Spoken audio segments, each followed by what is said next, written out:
Pernah dengar tentang Satrio Piningit? Gak sedikit orang di Jawa yang merinding saat mendengar nama ini. Satrio Piningit yang dalam bahasa Jawa artinya ksatria yang tersembunyi, disebut-sebut sebagai calon pemimpin adil di masa depan.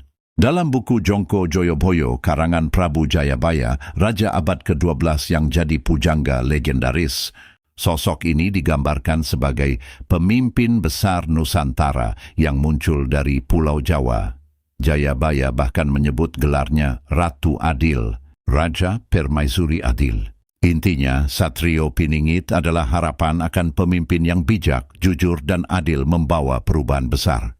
Tak hanya Jayabaya, pujangga Ranggawarsita dari abad ke-19 juga berbicara tentang Satrio Piningit Nusantara, Indonesia dari Jawa. Jadi, mereka sama-sama melukiskan bahwa Satrio Piningit akan membawa keadilan seantero. Satrio Piningit bukan sembarang kisah.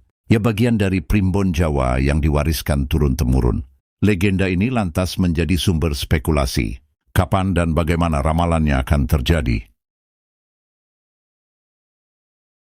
Mari kita intip sedikit primbonnya. Jayabaya menuliskan prediksi bahwa Satrio Piningit nanti adalah keturunan keluarga kerajaan Majapahit, cerdas, jujur, dan sangat menegakkan keadilan. Ini sesuai gelar Ratu Adil yang ia sandang, pemimpin adil yang menata dunia. Lebih unik lagi, Jayabaya menggambarkan Satrio Piningit memiliki sifat hastabrata, 8 kualitas mulia yang dilambangkan oleh matahari, bulan, bintang, bumi, laut, angin, api, dan air. Bayangkan 8 elemen alam sebagai metafora kebijaksanaannya. Selain Jayabaya, teks-teks sastra Jawa lain seperti Serat Joko Lodang dan Sabda Palon menegaskan tanda-tanda kedatangannya. Misalnya ada guratan tentang Wiku Sabta Ngesti Ratu, tahun Jawa 1950 atau Masehi 2025, yang dikaitkan dengan munculnya Satrio Piningit. Nah, dalam versi ini disebutkan tahun 2025, masyarakat mulai merasakan perbaikan ekonomi dan menuju kemakmuran, pertanda era keadilan akan tiba. Wah, prediksinya sangat detail ya. Kalau ini benar, artinya tahun ini jadi tahun krusial dalam primbon. Tunggu dulu sebelum bertanya siapa tokoh Satrio Piningit itu. Kita simak dulu ciri-cirinya. Primbon Jawa mencantumkan beberapa sifat unik yang seharusnya dimiliki sang pemimpin tersembunyi. Di antaranya, yatim piatu dan hidup mandiri. Dan Pak Ibu Ayah, Satrio Piningit menjalani kehidupan sendiri, mampu memprediksi masa depan. Konon, ia dapat melihat apa yang akan terjadi. Bijak dan penuh belas asih. Sifat arif, bijaksana, serta penyayang melekat pada dirinya. Keturunan Majapahit, cerdas, jujur. Primbon menegaskan ia berdarah bangsawan Majapahit, sangat pintar dan tulus. Pemimpin karismatik di masa sulit. Lahir saat negeri kacau, dia membawa ketentraman, keamanan, dan kemakmuran. Notonegoro muncul usai bencana besar. Ia dipercaya datang setelah terjadinya malapetaka, gempa dahsyat, letusan gunung berapi, banjir bandang, lalu memulihkan keadaan. Coba bayangkan kombinasi sifat di atas bukan sembarang tokoh. Seakan-akan primbon menyetel narasi sempurna untuk sosok tunggal yang penuh keajaiban.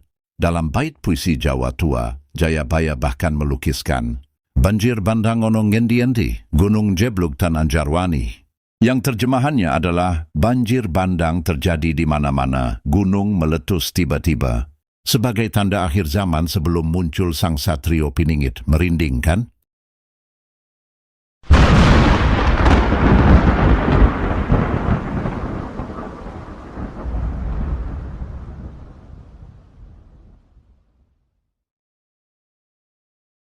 Nah, bagian ini yang bikin bulu kuduk merinding.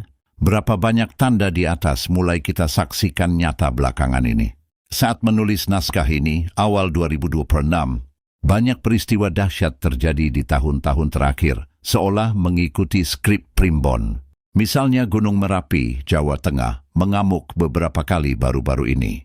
Pada 4 Januari 2024, Merapi memuntahkan awan panas guguran 2 kali dalam satu malam. Kawah aktif itu juga kerap terbangkan abu vulkanik dan aliran lava panas, persis seperti yang digambarkan puisi kuno. Gunung meletus di mana-mana. Bencana tak hanya di sana. Dekat akhir 2024, siklon tropis Robin menerjang Sumatera dan Jawa, menyebabkan banjir bandang mematikan. Situs Wikipedia melaporkan lebih dari 41 korban jiwa dan puluhan ribu orang mengungsi akibat banjir dan tanah longsor di Aceh, Sumatera Utara, Jawa Tengah, dan beberapa wilayah lainnya. Istilah banjir bandang terjadi di mana-mana. Dalam bait Jayabaya rasanya pas menggambarkan situasi ini. Anehnya, banjir dan gempa bahkan terjadi secara bersamaan di berbagai belahan Nusantara tanpa peringatan. Banyak yang melihat korelasi ini. Apakah ini prahara akhir zaman yang dulu diramalkan? Selanjutnya, apakah saat ini memang mulai ada perbaikan ekonomi atau kesejahteraan yang disebut primbon? Tahun 2025 kemarin, Indonesia melewati pergantian rezim politik, pilkada dan pemilu 2024, dan tantangan global pasca pandemi. Pemerintah sempat optimis menyebut langkah perbaikan ekonomi, meski masih banyak pekerjaan rumah. Dalam konteks ramalan, Satrio Piningit diharapkan muncul saat rakyat sudah menderita lama dan siap merasakan perubahan. Kita lihat saja nanti, benarkah keadilan dan kesejahteraan semakin terasa?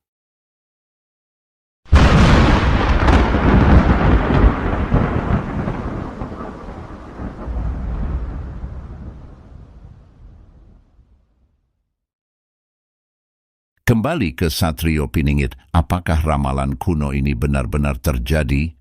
Banyak warga Kejawen, pengikut tradisi Jawa, percaya sebagian tanda sudah kelihatan. Misalnya, berdasar primbon, sosok ini harus lahir Rabu Pon dan berwatak seperti Kresna Baladewa dengan senjata Trisula. Benarkah? Sampai sekarang belum ada figur publik manapun yang secara konklusif diakui sebagai Satrio Piningit. Tak sedikit yang mengait-ngaitkan politikus atau tokoh spiritual tertentu, tapi itu masih spekulasi. Yang jelas ramalan ini sudah jadi topik perbincangan seru. Namun ingat, primbon adalah tradisi spiritual, bukan ilmu pasti. Banyak interpretasi dan versi, kadang saling bertentangan. Misalnya, dalam suatu tulisan disebut Satrio Piningit sebagai panembahan, Bawor Sutejo yang berkulit sawo matang, dan berwatak Batara Kresna, sementara sebagian lain menafsirkan Ratu Adil sebagai kekuatan Tuhan sendiri. Loh, yang mana yang benar? Bisa jadi ini simbolik. Yang penting, ramalan ini memicu harapan agar ada pemimpin ideal di masa sulit.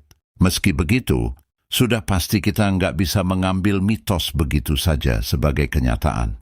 Ahli budaya mengingatkan, cerita seperti ini dipelihara turun-temurun dan kerap dimanfaatkan untuk optimisme. Sekarang memang banyak yang lagi galau politik dan ekonomi, sehingga mereka mencari harapan di ramalan kuno. Ya, selama kita bijak menyikapi, sekadar cerita seru juga tidak apa. Jadi, apa betul Satrio Piningit terjadi tahun ini? Jawabannya masih tanda tanya besar. Yang jelas, beberapa tanda yang diramalkan seperti bencana alam dahsyat dan janji kesejahteraan memang mulai menjadi kenyataan. Apakah itu kebetulan?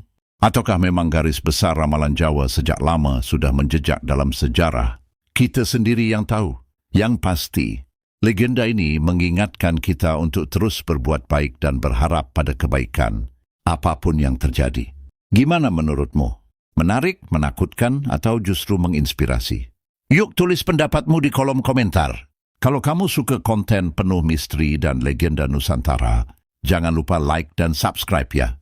Aktifkan juga bel notifikasi biar nggak ketinggalan video kita selanjutnya tentang kisah-kisah mistis, primbon, dan ramalan lainnya. Sampai jumpa di video berikutnya.